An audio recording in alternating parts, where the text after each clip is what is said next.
Ya, pemirsa, pemerintah kembali menentukan harga eceran tertinggi minyak goreng curah sebesar 11.500. Langsung kita bahas, pemirsa, bersama dengan Direktur Eksekutif Gabungan Industri Minyak Nabati Indonesia, ada Bapak Sahat Sinaga.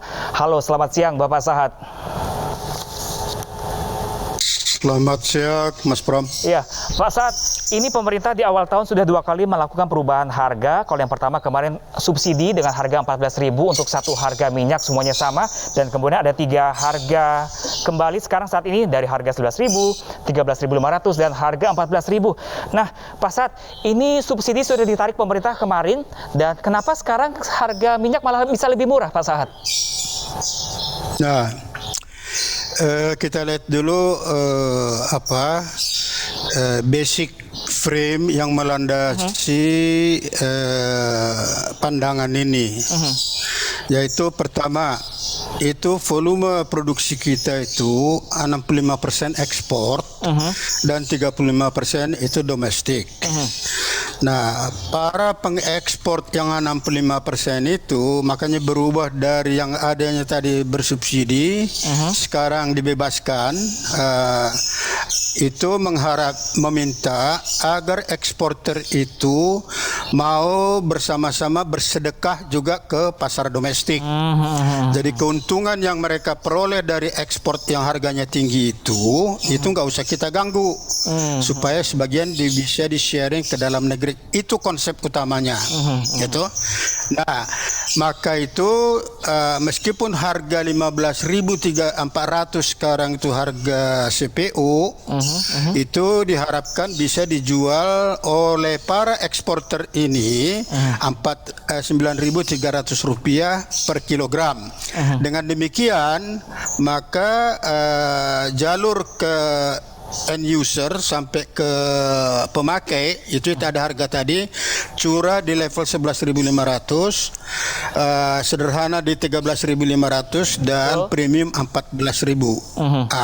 Itu harusnya bisa dilakoni. Nah, yang persoalan yang timbul sekarang itu masih adalah waktu perubahan dari 14.000 itu tuh mereka kan para retail gerai market itu kan sudah membeli banyak produk mereka. Terus diturunkan ke 14.000. Berarti kan ada selisih loss mereka, ya, itu betul. tuh. Nah, kekurangan itu? Nah, kekurangan itu harusnya dikompensate, disampaikan kepada BPDP bahwa kami sudah beli sekian dengan bukti-bukti dan lain-lain. Nah, itu harus diselesaikan. Nah, saya nggak tahu apakah itu sudah ganti selisih itu sudah selesai belum. Kalau itu belum selesai, maka stok di gerai market pasti menimbun. Oke, baik. Nah, karena mereka sudah sempat beli, belum bisa dikompensate. Nah, untuk memasuk produk baru, mereka belum berani melepaskan PO, purchase order, kan begitu. Nah, itulah yang menjadi kemelut yang sekarang. Nah, jalan keluarnya apa? Itu yang perlu kita cari, gitu. Nah, ya, kira-kira begitulah gambarannya supaya dengan pemerintah sekarang memberikan 3 harga yang baru yang cukup terjangkau ini, Pak, apakah menurut Bapak yang selisih tadi ini sebenarnya sudah terpenuhi atau belum, Pak?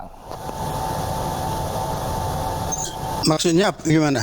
Ya, dengan 3 harga yang sudah ditetapkan oleh pemerintah saat ini, dengan tadi Bapak bilang selisih harga dari perbincangan yang di sana, ini apakah sudah diisi, Pak? Kekurangannya seperti itu, sehingga bisa berjalan seperti saat ini. Nah,